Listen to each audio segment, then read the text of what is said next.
नमस्कार दोस्तों, मैं इस वक्त खड़ा हूं हाइड्रोपोनिक्स के एक ऐसे मॉडल में जहां बिना मिट्टी के और जमीन के ऊपर बहुत बेहतरीन फसलें उगाई जा रही हैं। ये फिल्म आपकी नॉलेज बढ़ाएगी कि हाइड्रोपोनिक्स से बिना मिट्टी के केवल पानी और फर्टिगेशन से कैसे अच्छी फसलें ली जा रही हैं। ये मॉडल आप देखेंगे तो आपको भी लगेगा कि उत्तर भारत में शायद आपने ऐसा मॉडल कहीं नहीं देखा होगा। तो चलिए आपको दिखाते हैं उत्तर भारत का एक ऐसा हाइड्रोपोनिक का मॉडल जिसे देखने के बाद आपकी नॉलेज तो बढ़ेगी और आपको अच्छा भी लगेगा। तो चलिए शुरू करते हैं। मैं पंकज से कहूंगा कि आपको पहले रिवील करें ये मॉडल कैसा है।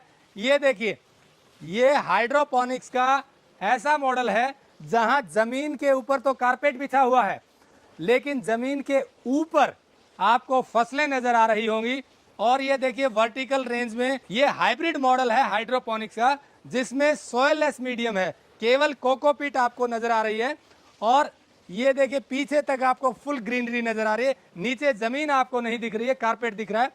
और यहाँ मैं आपको दिखाऊं, ये दूसरा मॉडल है हाइड्रोपोनिक का जिसमें एक्टिव टाइप है। ये इसमें केवल पानी मूव करता है, न्यूट्रिशन मूव करते हैं, जमीन का कहीं नाम नहीं है, कहीं मिट्टी नहीं है।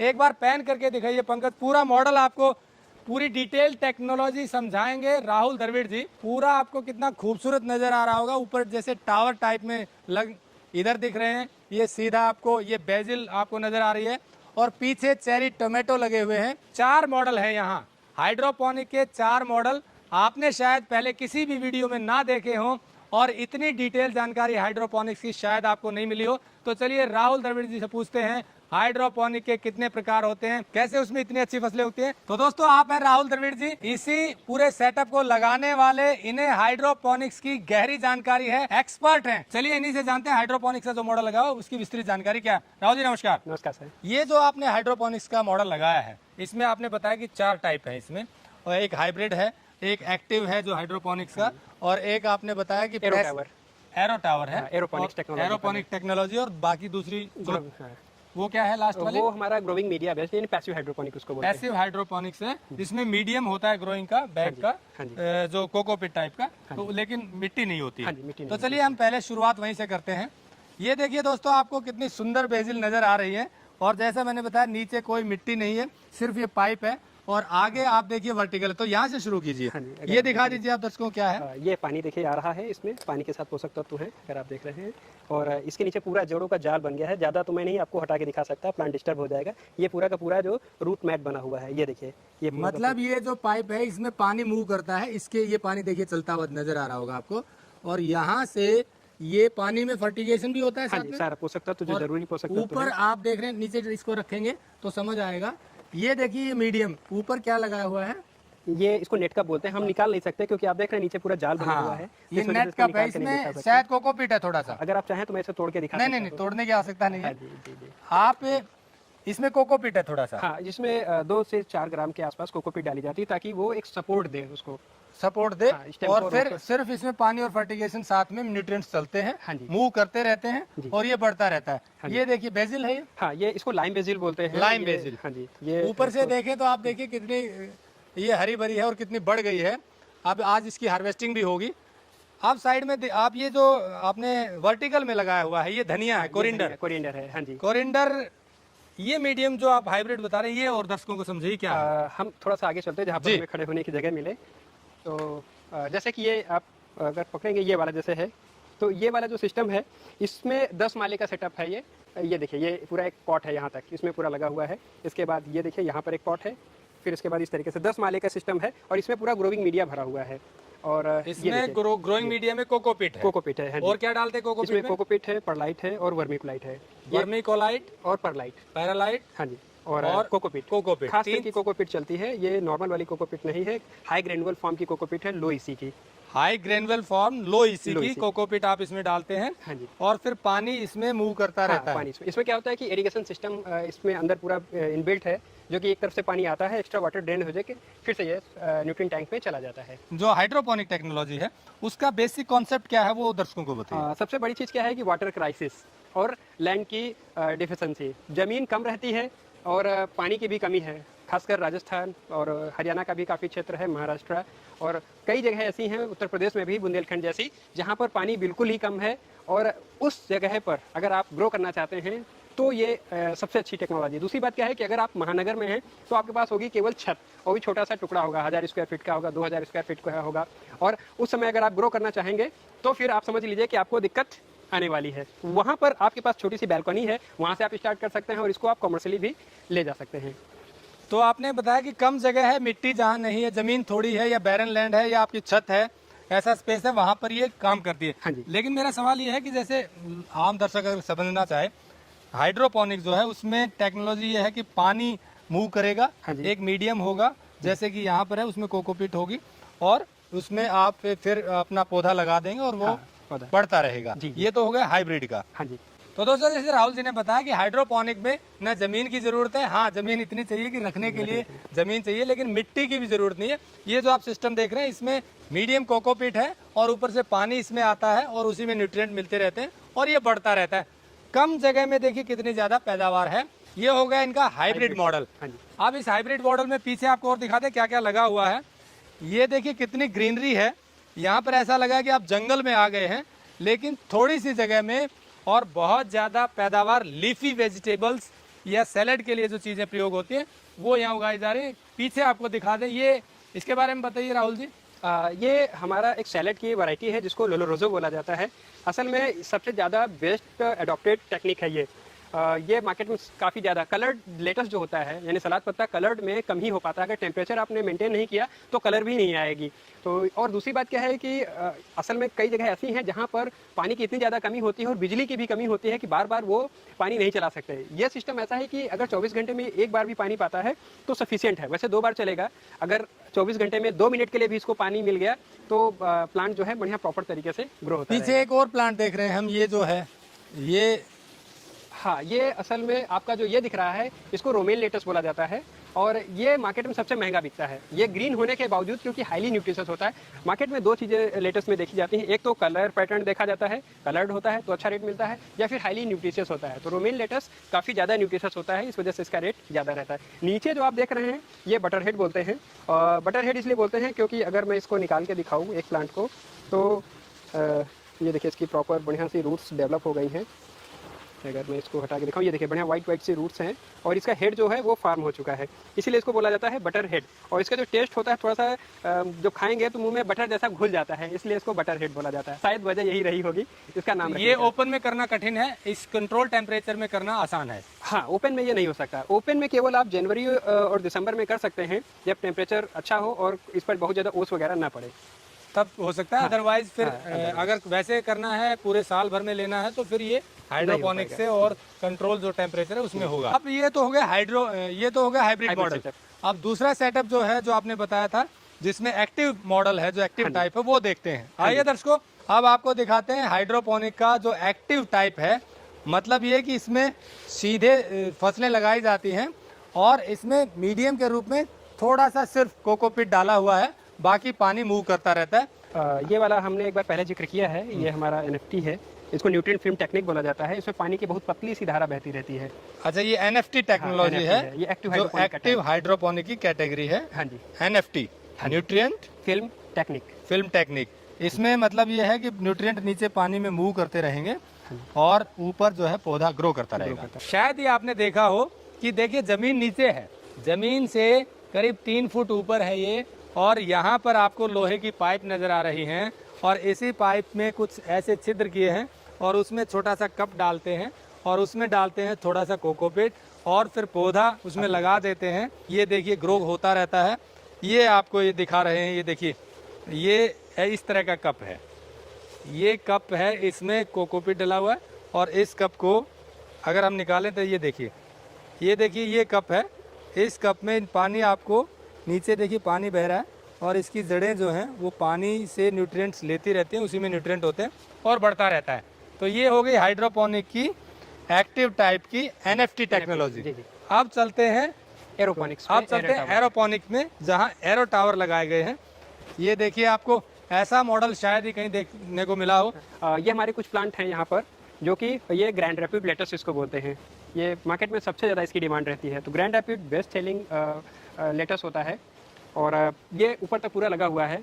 ये हमारा जो है ये 7 डेज़ का हो चुका है और अबाउट 25 डेज़ पे ये हार्वेस्टिंग के लिए रेडी हो जाता है जी। तो और भी हमारे पास जो टेक्निक हैं, फिलहाल तो ये हमारा जो है यहाँ पर हमने 100 टावर इसके लगा रखे हैं और एक टावर में 48 प्लांट होते हैं, यानी कि नीचे से अगर आप काउंट करना शुरू करेंगे तो 48 प्लांट एक टावर में है और आप ये कहीं पर भी लगा सकते हैं। मतलब इसमें अलग अलग जगह, जैसे यहाँ पर है, ये भी कप ही लगा हाँ हुआ ये भी, हाँ जी, ये अपनी ये जैसे कप है वो था उसमें हॉरिजॉन्टल और ये है वर्टिकल। हाँ जी। वर्टिकल में क्या है कि ज्यादा लग गए हैं, एक ही टावर में देखिए 48 बता रहे हैं, तो इसमें भी आपने कोकोपीट डाला थोड़ा थोड़े से कोकोपीट और उसमें लगा दिया और फिर पानी अंदर मूव करता रहता हाँ है। ये देखिए अंदर आपको पानी की पाइप लगी हुई है, पूरा तो खाली ये खोखला दिखेगा। खाली है और पानी इसी में गिरता रहता है। असल में इसमें टाइमर जो इसका ऑटोमेशन सिस्टम है प्लांट को डिटेक्ट कर लेता है कि किस समय उसको पानी चाहिए, या फिर आप सिंपल टाइमर से भी इसको पानी अच्छा, चला सकते ऑटोमेशन भी क्या होगा कि जब पानी की जरूरत होती है तो पानी अपने आप चलेगा, अपने आप बंद हो जाता हैं। है। ऐसा है। तो इसको क्या टेक्नोलॉजी को बोलते हैं? ये असल में एरोपोनिक। एरोपोनिक्स बोलते हैं। इसके अंदर पानी की एक मिस्ट चलती है, अच्छा, जड़ों को न्यूट्रिएंट देती है और फिर इसके बाद पूरी इसके अंदर एयर रहती है। ओके, तो एरोपोनिक्स हो गया ये। एरोपोनिक्स हो गया। तो इसमें भी पैदावार अच्छी आती है हाँ, इसमें भी बहुत और पानी दोबारा यूज होता रहता है। जो पानी एक बार आया, जैसे आप देखिए ऊपर से पाइप से पानी इसमें गिरेगा और नीचे पाइप से वापस चला जाएगा, तो दोबारा यूज होता रहता है। पानी की बहुत ज्यादा बचत होती है। एक स्टार को कितनी पानी चाहिए होता है? एक दिन भर में 1.5 से 2 लीटर चाहिए होता है। गर्मी बहुत ज्यादा होती है 2 लीटर, और जाड़े के दिनों में तो ये 800-900 ml पे ही जिंदा है। 1 लीटर से भी कम में जाड़े के और मैक्सिमम 2 लीटर में एक टावर चलता है, समर पे। तो इतने पानी में ही अच्छी पैदावार दे देता है। जबकि जमीन में इतनी उगाएंगे तो बहुत ज्यादा पानी की जरूरत पड़ेगी। अगर ये मिट्टी में होता तो इसको ग्रो करने के लिए जितना पानी चाहिए, छोटा सा नेट कप है, आप सोच सकते हैं कि इसको कितना पानी चाहिए होगा, बहुत थोड़ा सा। अगर ये मिट्टी में होगा तो इसकी जड़ें फैलेंगी और इधर उधर पानी वेस्ट बहुत होता है। तो पानी की भी बचत और प्रोडक्शन ज्यादा होती है, कंट्रोल टेम्परेचर। अब चौथी टेक्नोलॉजी जो आप बता रहे थे उसके बारे में बताइए। असल में चौथी को भी हम 2 हिस्सों में बांट लें, जिसको पैसिव हाइड्रोपोनिक बोला जाता है, तो अच्छा रहेगा। एक तो हमारे पास जो ग्रो बैग है, ग्रोविंग मीडिया बेस्ड सिस्टम है, जिसमें हमने यहाँ पर बेल पेपर दिखा रहे हैं, हालांकि हमारा आगे चेरी टमाटो भी है। ये गोल वाला है, तो इसमें क्या है कि ये इसमें से पानी कुछ उड़ता है, कुछ % वाटर उड़ जाता है। लेकिन अगर आप ऐसी जगह हैं जहाँ पर बहुत ही ज़्यादा पानी की दिक्कत है, तो आपको उस तरह का लगाना चाहिए। उसमें क्या होता है कि बिल्कुल भी पानी इवेपोरेट भी नहीं होता, यानी कि पानी का वाष्पीकरण भी नहीं होता है। और बढ़िया सा इसमें चेरी टमाटो लगा हुआ है। यहाँ की हार्वेस्टिंग हो चुकी है। अगर हम आगे दिखाएं तो क्लस्टर के क्लस्टर आए हुए हैं। और ये जो टेक्निक है लॉन्ग ग्रो बैग की है, ये बेस्ट होती है बेल पेपर के लिए, चेरी टमाटो के लिए और इसके लिए आपका क्यूकम्बर के लिए। हालांकि यहाँ पर हमने 2 किए हुए हैं। ये पैसिव हाइड्रोपोनिक टाइप आप बता रहे हैं, जिसमें कि मीडियम के रूप में फिर से कोकोपीट लिया हुआ है और पानी के लिए आपने ये जो पाइप लगाई हुई है, हाँ, ये इरिगेशन सिस्टम है। तो इसमें जितना पानी चाहिए उतना ही आता है। उतना ही आता है। प्लांट जब इसको इंटेक कर लेता है तो फिर हम दोबारा देते हैं। तो ये एक फिक्स मॉडल है, जमीन पे आपने रख दिया। और जैसे ये देख रहे हैं आपकी चेरी टमाटो है, ये क्लस्टर अभी ऊपर कच्चे तक हैं, आया इसमें हुआ है। ये पके हुए जो हैं वो तोड़ लिए गए हैं फिलहाल। ये क्लस्टर के क्लस्टर इसमें बनते हैं। अगर हम आगे जाएंगे तो आगे की जो हार्वेस्टिंग अभी होनी बाकी है, तो वहाँ पर हम देख सकते हैं कि अच्छा है।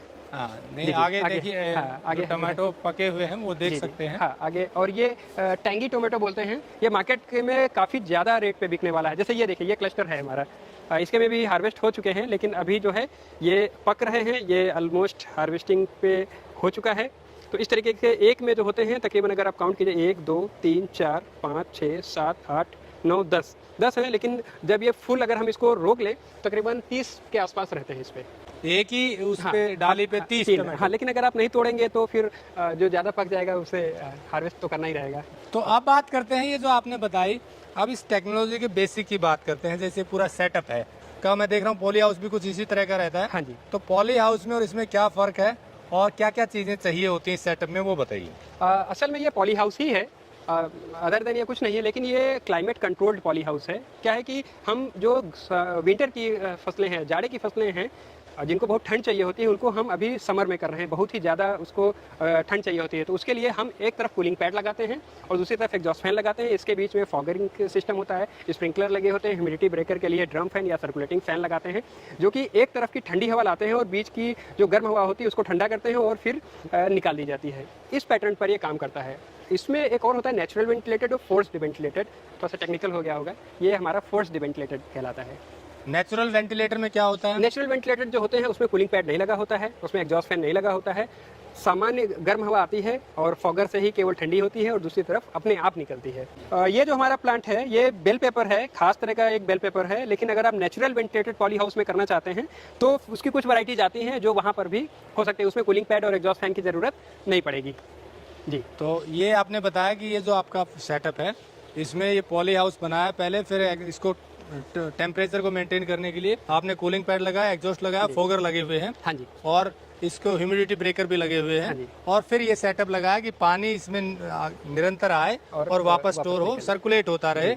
उसके ये सिस्टम आपने बताया 4 तरह के सिस्टम है, जिसमें से पहले वाला जो हाइब्रिड है उसमें पानी सर्कुलेट होता है, दूसरे वाला है जो आपका एनएफटी टेक्नोलॉजी है, पाइप में सर्कुलेट होता उसमें है, पाइप में हॉरिजॉन्टल में सर्कुलेट होता है। तीसरा हाइड्रोपोनिक की जो टाइप है वो एरोपोनिक्स है, एक्टिव टाइप में। और चौथी में पानी सर्कुलेट नहीं होता, सिर्फ उतना ही देते हैं जितना की जरूरत होती है, और उसमें कंट्रोल टेम्परेचर में ये आप उगा रहे हैं। तो ये पूरा सेटअप जो है क्योंकि महंगा पड़ता है, तो क्या इसमें वायबिलिटी है? कोई लगाना चाहे, किसको लगवाना चाहिए? असल में ये आप अगर डोमेस्टिक से लेकर कॉमर्शियल तक इसको कर सकते हैं। डोमेस्टिक की बात करें तो 5 से 10 हज़ार रुपये में भी एक कोई टावर लगा के भी आप स्टार्ट कर सकते हैं। ज़रूरी नहीं होता है कि आप ये पूरा का सेटअप लगाई, ये सेगमेंट में होता है, 1 2 3 4 करके ये 10 सेगमेंट में होता है, 12 सेगमेंट का हमारे पास है। आप इसको कम करके 5 का भी लगा सकते हैं, तो आपका एक ट्रायल भी हो जाएगा और आप सीख भी सकते हैं। दूसरी चीज़ क्या है, इसको बढ़ाते बढ़ाते आप एक फुल कॉमर्शियल पे जा सकते हैं। जैसे हमारे पास 2450 स्क्वायर मीटर का एक फॉर्म है और 2150 का एक है, यानी मोटा मोटा एक लगभग 1.25 एकड़ के आस को टच करता है हुआ फार्म ये है। तो आप इसकी जो कॉस्टिंग है वो लगभग 1 करोड़ 20 लाख रुपए है, लेकिन अगर आप वैसे चाहते हैं तो आप 5-10 हज़ार रुपये से स्टार्टिंग करके 2-4-10 लाख रुपए जैसा आप चाहें वैसा इन्वेस्ट कर सकते हैं, क्योंकि हमने ज़्यादा वैरायटी और ज़्यादा क्रॉप और ज़्यादा प्रोडक्शन के लिए हैवी इन्वेस्टमेंट किया हुआ है। यानी कि 2450 स्क्वायर मीटर है, इसमें 1 करोड़ से ऊपर की इन्वेस्टमेंट हो चुकी है। लेकिन क्योंकि आप इसमें अलग अलग वैरायटी की क्रॉप लेते हैं तो जो टेक्नोलॉजी जरूरी थी उसमें कॉस्ट बढ़ गई है। हाँ जी, आप जो फसल लेना चाहते हैं उसके हिसाब से कॉस्ट वेरी करती है, लेकिन प्रोडक्शन 4 से 5 गुना होती है। मार्केट अच्छी हो तो ये ब्रेक इवन कब आ जाता है? देखिए, कुछ खास एग्जॉटिक की बात करें तो एग्जॉटिक के लिए अगर आपका मार्केट डेवलप कर लेते हैं तो 1.5 साल में आपका ब्रेक इवन हो जाता है। वो होता है B2C, यानी बिजनेस टू कस्टमर, सीधे आप कस्टमर तक अपना प्रोडक्ट पहुंचा देते हैं। लेकिन अगर आप ऐसा करते हैं कि आप कस्टमर तक नहीं पहुंचना चाहते हैं तो आप रंगीन शिमला मिर्च जैसी फसल कर लीजिए, या फिर टोमेटो जैसी फसल जिसका बारिश के दिनों में या जून जुलाई में ही अच्छा खासा रेट 50-60 रुपये को टच करता है, तो आपका ब्रेक इवन जल्दी हो जाएगा। 2 से 2.5 साल में आप हर हाल में इसको कर लेंगे। लेकिन अगर आप रॉन्ग पैटर्न पर अनट्रेंड तरीके से करेंगे, आप जिसमें सबका टोमेटो आ रहा है उस समय ये ले आएंगे, तो फिर समझ जाइए कि आपको फिर घाटा होगा आपको, सीधी सी बात है। जाहिर सी बात है। लेकिन घाटे से बचने के लिए शायद ये जरूरी है कि इसको समझें, पहले इसकी पूरी ट्रेनिंग लें, जानकारी लें, और उसके बाद मार्केटिंग देखें, अपना मार्केट के में क्या रेट मिलता है, तब करेंगे तो शायद घाटा ना हो। इसीलिए कहें तो हम इसीलिए बैठे हुए हैं क्योंकि हमने पहले बहुत सारे कॉलेज लाइफ में भी R&D किया। फिर उसके बाद 2018 में मैंने 4 साल की अपनी रिसर्च पूरी की थी। 18 के बाद 2022 चल रहा है, 4 साल लगभग हो ही चुके हैं। 4 साल से हाइड्रोपोनिक्स में काम कर रहे हैं, 4 साल की पूरी पढ़ाई। जानकारी ले चुके हैं। हाँ जी। ऐसे में आपकी जानकारी का कोई लाभ उठाना चाहे तो आपसे बात कर सकते बिल्कुल, हैं। बिल्कुल। तो दोस्तों, जैसा राहुल द्रविड़ जी ने बताया कि हाइड्रोपोनिक्स की जानकारी पूरी यदि नहीं होगी तो घाटा भी हो सकता है। टेक्निकल फार्मिंग का भी यही उद्देश्य है कि किसानों का लाभ बढ़े। गलत इन्फॉर्मेशन के कारण इन्वेस्टमेंट अगर कर देते हैं तो बाद में घाटा उठाना पड़ता है। और ऐसा बहुत बार होता है कि आप कोई वीडियो देखते हैं, भाव में आते हैं और इन्वेस्टमेंट कर देते हैं, उसकी पूरी जानकारी नहीं लेते। वीडियो देखने के बाद भी एक्सपर्ट से जाकर जानकारी लें, अलग अलग तरह लोगों से जाकर मिलें, लाइव डेमो देखें, उसके बाद करेंगे तो शर्तिया तौर पर आपका जो लाभ है वो बढ़ेगा, क्योंकि जानकारी ही लाभ है। पूरी जानकारी के अभाव में ही घाटा होता है। तो हाइड्रोपोनिक्स भी एक सफल टेक्नोलॉजी है, लेकिन जानकारी पूरी हो, मार्केट की जानकारी हो, तकनीक की जानकारी हो, उस सूरत में सफल होगी, नहीं तो ज्यादातर को फिर घाटा उठाना पड़ता है। इसलिए हमारी कोशिश है कि आपको ऐसे एक्सपर्ट से मिलवाया जाए जिसको पूरी जानकारी हो और आपको सही ज्ञान दे सके, ताकि आप इसमें अच्छा कर पाएं। हमने नंबर दिया हुआ है, और जानकारी लेनी हो तो इनसे बात। अगर कोई हमारे यहाँ आकर देखना चाहता है, विजिट करना चाहता है, हमारे यहाँ जो लाइव ट्रेनिंग सेशन होते हैं उसमें कोई भी टेक्निक है जो हम सारी चीज़ें ट्रेनिंग देते हैं, 0 से स्टार्ट करके उसके बाद वो जब ग्रो करता है, चाहे छोटा सेटअप हो, चाहे बड़ा सेटअप हो, चाहे हाइब्रिड सेटअप हो, वो चाहे छत पर करना चाहे, चाहे ज़मीन पर करना चाहे, चाहे खेत में करना चाहे, हम उसको पूरा गाइडेंस और हमारी टीम जो है पूरी डिप्लॉय होती है उसको सिखाने के लिए। तो पूरे ट्रेनिंग देते हैं, गाइडेंस देते हैं, और आप लगाना चाहते हैं तो उसमें हेल्प करते हैं। इसीलिए हमने आपको इनका इंटरव्यू दिखाया, ताकि आप यदि हाइड्रोपोनिक में इंटरेस्टेड हैं तो पूरी जानकारी आपको मिल जाए। आगे भी आपको ऐसी वीडियो दिखाते रहेंगे जिसको पूरी जानकारी मिले। जुड़े रहिए टेक्निकल फार्मिंग से। नमस्कार। जय हिंद। अगर आपको यह वीडियो पसंद आया है तो ज्यादा से ज्यादा लाइक और शेयर जरूर करें। साथ ही चैनल को सब्सक्राइब करना ना भूलें।